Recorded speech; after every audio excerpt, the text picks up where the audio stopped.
Schönen Abend euch. Ciao. So, we did some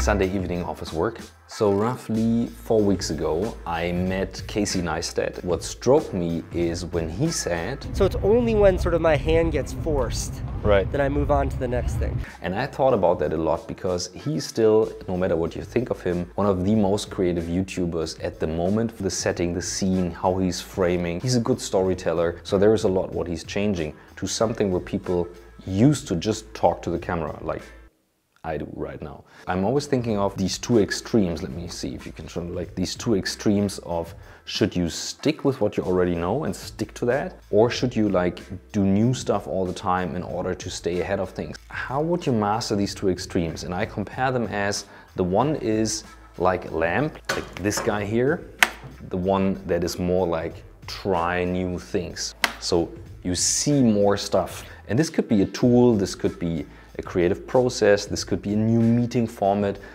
It's very hard to bring people there. And then you have the other side, this stick with what you already know. And this is then mastering a tool and becoming a master in that, laser focusing and stick with it. And there is a great quote from Mark Forster. He said, "It's very difficult to be creative when anything goes and you have no limitations, because it is the limitations that actually encourage creativity." On these two extremes, you can have limitations on both sides. You always need to find the mixture between these two, like when do you change? And I think in the future it will become super important for an organization, not only for an individual, but for a whole company to identify in which mode are we at the moment for certain areas. Let's say with the processes, let's stick to the processes as we know them, let's stay with what we have.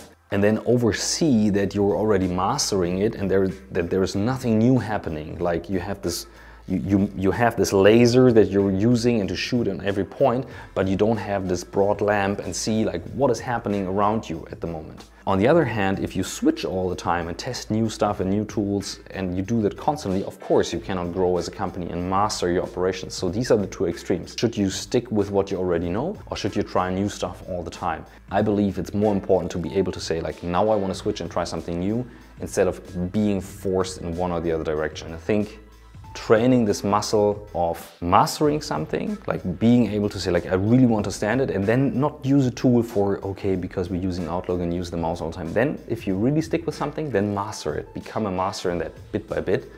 And on the other hand, then try something new in order to have limitations to then become creative again. Thanks for watching. I hope you like that stuff. If you do so, please subscribe. I would be thrilled. And I see you next week.